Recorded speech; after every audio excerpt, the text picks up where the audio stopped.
Page 33, skip to my Lou. They're introducing chord symbols. And you're wondering, so? They don't change how you play it any. What's the point? Well, I'm glad you asked. I'll tell you about it.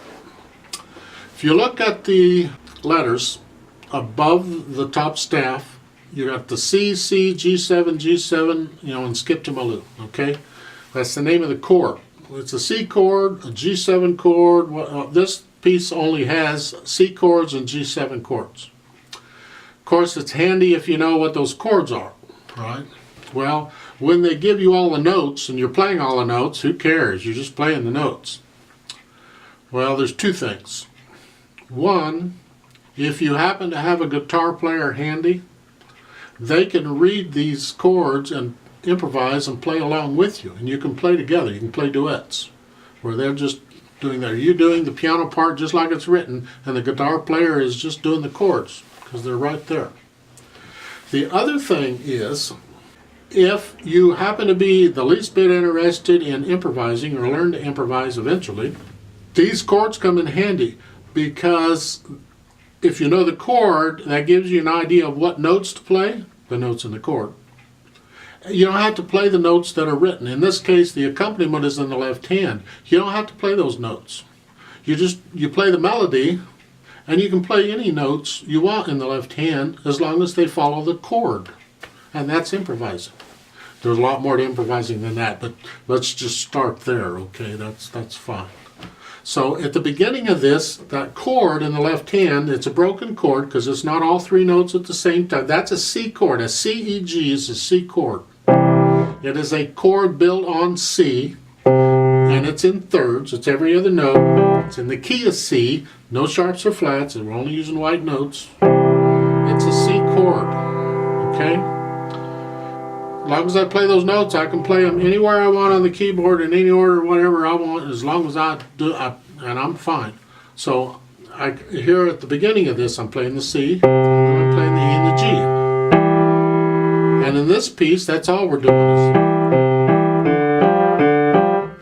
You don't have to do it that way. I could do how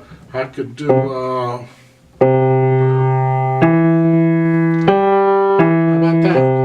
I'm looking for four notes because it's a 4/4 time, so I go.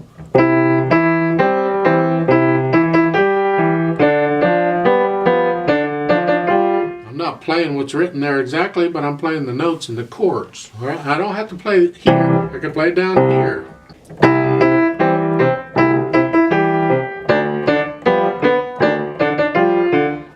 However I want to do it, it's entirely up to me. I'm improvising, I'm making up as I go along. The point is, I'm playing those chords. As far as the G7 chord goes, let's just keep it simple, okay? We'll explain more about the chords as we go through the book.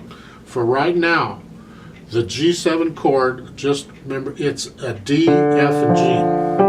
Now, it can also be the B, okay? They're just not using the B in this B. You don't have to play all the notes in a chord for it to be a chord, okay? That's the full chord. They're just leaving out the B, so it's here. It's still a G7 chord. Just memorize that. That's a C chord, G7. That's it, okay, in either hand. Well, it's best to know them, because that way, if you improvise, you might want to play the melody in the left hand, and you can do whatever in the right hand. One little gotcha you got to look out for, in the right hand in the third measure there on the first line, you have a D, a D. Now you're in the C position. That B is not in a C position, okay? You leave your hand where it is, and you just move the thumb down one key. You're not changing hand positions here. You're just stretching out a little bit with the thumb. Because you're going to play the D again in the next measure with the second finger. Alright, just so you know. And remember when I said in a G7 chord, the B's included? You get it in the right hand. That's actually the full chord. You're just playing it one note at a time.